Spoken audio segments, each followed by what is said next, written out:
टिचिङसंसार.com YouTube च्यानलमा तपाईहरुलाई स्वागत छ र म विशेष गरेर आजबाट सुरु गर्दैछु बीए प्रथम वर्षको समाजशास्त्रको परिचय भन्ने बुकबाट चाहिँ म तपाईहरुलाई विशेष गरेर च्याप्टर वाइज च्याप्टर सम्पूर्ण कुराहरु चाहिँ म तपाईहरुलाई दिनेछु। यदि तपाईहरुसँग बुक छैन अथवा तपाईलाई बुक पढ्न झ्याउ लाग्छ अथवा तपाई सर्टकटमा क्वेशन्स एन्सर चाहनुहुन्छ, तपाईलाई एक्जाममा सोधिने खालको प्रश्नको उत्तर मात्र तपाई पढ्न चाहनुहुन्छ भने चाहिँ तपाईले यो च्यानललाई फलो गर्नु होला।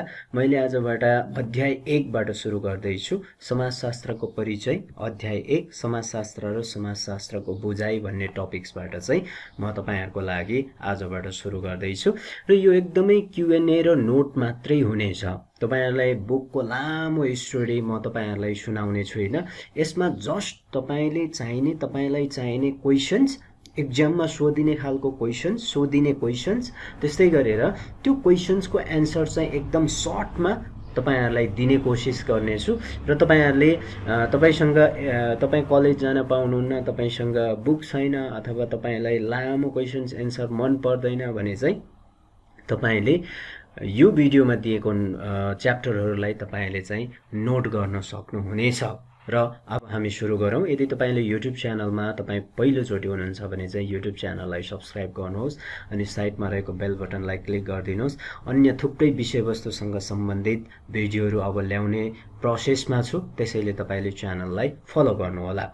र सबैभन्दा पहिला मैले कुरा गरिहाले 1 नम्बरमा तपाईलाई म्याक्सिमम सोधिने क्वेशन्स भनेको explain the meaning and definitions of society, हैन, समाजशास्त्रको अर्थ र त्यसको भिन्नता के छ भन्ने विषयमा तपाईलाई लेख्न लगाउँछ, क्वेशन्समा आउँछ। अब यसको एन्सर्स तपाईले कसरी लेख्ने त, हैन? उत्तरमा समाज मानव निर्मित अवस्था हो। समाजमा विभिन्न व्यक्ति, समूह तथा समुदायहरू एक आपसमा अन्तर्सम्बन्धित र अन्तर्निहित छन्।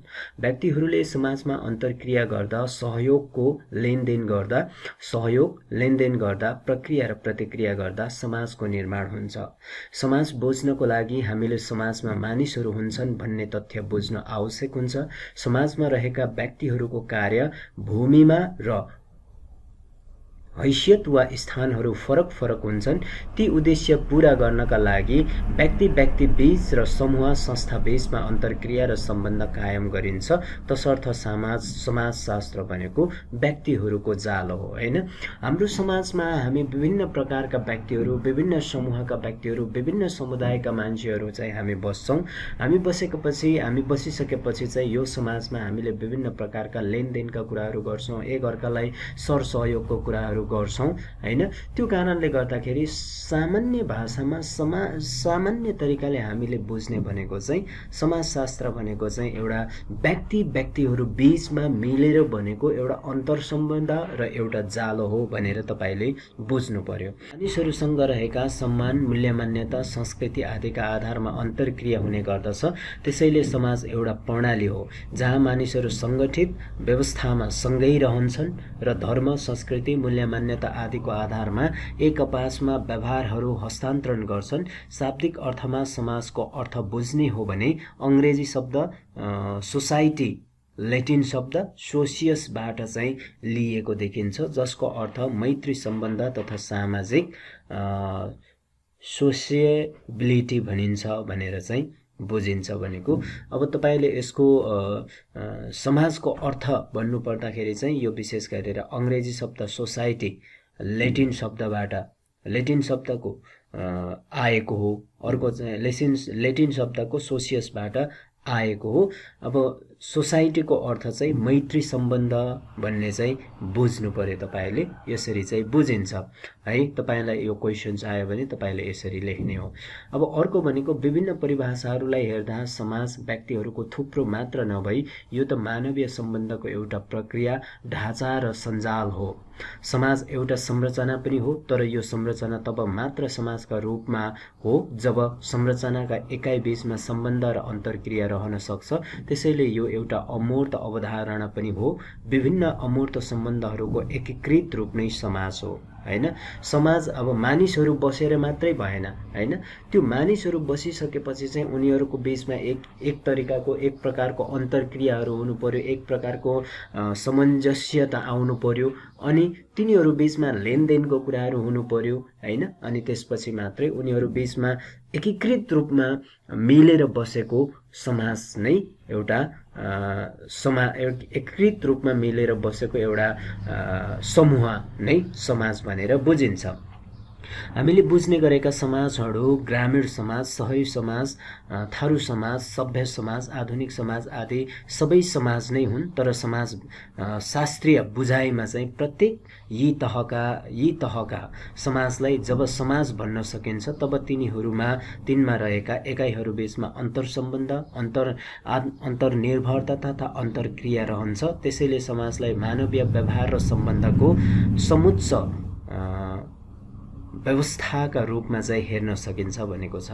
अब हामीले अहिलेसम्म भनेको चाहिँ अब हाम्रो समाजमा विभिन्न व्यक्तिहरू हुन्छ नि, जस्तो मगर समाज, थारू समाज हैन, गुरुङ समाज, ब्राह्मण समाज हैन, किराँत समाज हैन, यस्ता खालका विभिन्न समाजहरू रहन्छ। तर वैज्ञानिक बुझाइमा, समाजशास्त्रीय बुझाइमा चाहिँ के भनिन्छ भने तिनीहरू भएर मात्रै भएन, तिनीहरूको बीचमा एक अर्कामा अन्तर्सम्बन्ध, अन्तर्निर्भरता, अन्तर्क्रिया हुनु पर्यो। अन्तर्क्रिया बिनाको समाज अथवा अन्तर्क्रिया बिना, आत्मनिर्भरता बिना, अन्तर्सम्बन्ध बिना चाहिँ समाज हुन सक्दैन भनेर समाजशास्त्रले चाहिँ भन्छ है। अब समाज बृहत छ र यसभित्र पनि अनेकौं एकाइहरू र त्यसभित्र समानता, भिन्नता, सहयोग, सङ्घर्ष आदि देख्न सकिन्छ। समाज एउटै हो तर यसभित्र पनि अनेकौं एकाइहरू एक आपसमा अन्तर्सम्बन्धित रहेका हुन्छन्। समाज परिवर्तनशील छ। प्राचीन घुमन्ते र कन्दमूल प्रकृतिको समाजको आज औद्योगिक र आधुनिक पुँजीवादी समाजमा रूपान्तरण भएको छ। अब पुरानो शैलीमा चाहिँ के थियो भन्दाखेरि समाज चाहिँ कस्तो थियो भन्दा पहिला चाहिँ घुमन्ते हैन, त्यस्तै गरेर कन्दमूलहरू खाने। अब त्यो समयमा अहिलेको जस्तो विकास थिएन हैन, खानको लागि अब किनेर खाने समय थिएन हैन, जङ्गलका झारपातहरू खाने, कन्दमूलहरू खाने, अनि घुमेर एक ठाउँबाट अर्को ठाउँमा घुमेर जहाँनिर खान पाइन्छ त्यहाँ समाजहरू चाहिँ डुली हिँड्थ्यो। अहिले चाहिँ औद्योगिक विकास र आधुनिक विकासले चाहिँ अहिले पुँजीवादी समाजमा रूपान्तरण भएको छ। लामो सामाजिक सांस्कृतिक अभ्यासपछि समाजमा परिवर्तन आउँछ।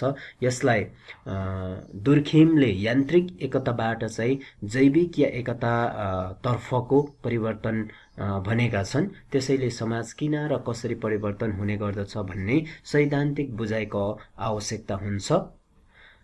गेहहार्ड र लेस्कीका अनुसार चाहिँ समाज बागवानी तथा पशुपालन, कृषि, औद्योगिक र उत्तर औद्योगिक त्यस्तै गरेर यी चरणहरू पार गर्दै चाहिँ अघि बढेको देखिन्छ। कार्ल मार्क्सले यसलाई उत्पादन व्यवस्थाको परिवर्तनसँग तुलना गरेर व्याख्या गरेका छन्। भनेको चाहिँ अब पहिला पुरानो समाज चाहिँ कस्तो थियो भन्दाखेरि विभिन्न प्रकारका हैन बागवानी तथा पशुपालन गरेर आफ्नो जीविकोपार्जन गर्ने, अनि पछि बिस्तारै विकास हुँदै गयो, समाजको विकास हुँदै गयो भनेको कृषि खेतीपाती गर्न थाले, अनि औद्योगिक भनेको ठुला कम्पनीहरू हैन उद्योगहरू खुल्न थाले। त्यसपछि उत्तर औद्योगिक चरण भनेको अहिलेको अब आधुनिक फर्महरू, आधुनिक तरिकाको खेतीपाती, विभिन्न आधुनिक प्रकारका खाद्य पदार्थहरूको निर्माण हुँदै चाहिँ समाज अहिले यहाँसम्म आइपुगेको हो भनेर चाहिँ भनिन्छ।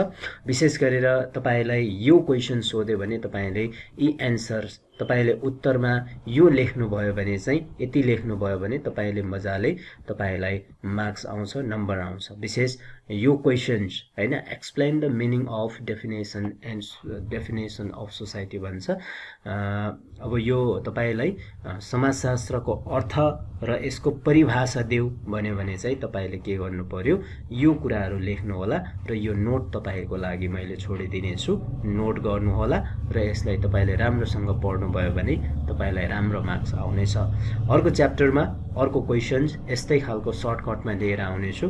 तबसम्मको लागि तपाईले युट्युब च्यानलमा नयाँ हुनुहुन्छ भने सब्स्क्राइब गर्नुहोस्, आफ्नो साथीभाइहरूलाई पनि सेयर गर्नुहोस् ताकि तपाईँ जस्तै बुक छैन अथवा पढ्न जानु समय छैन अथवा लामो क्वेसन्स एन्सर मन पर्दैन भने यस्तै यस्तै सर्टमा क्वेसन्स एन्ड नोट म तपाईहरुलाई दिनेछु। Thank you so much.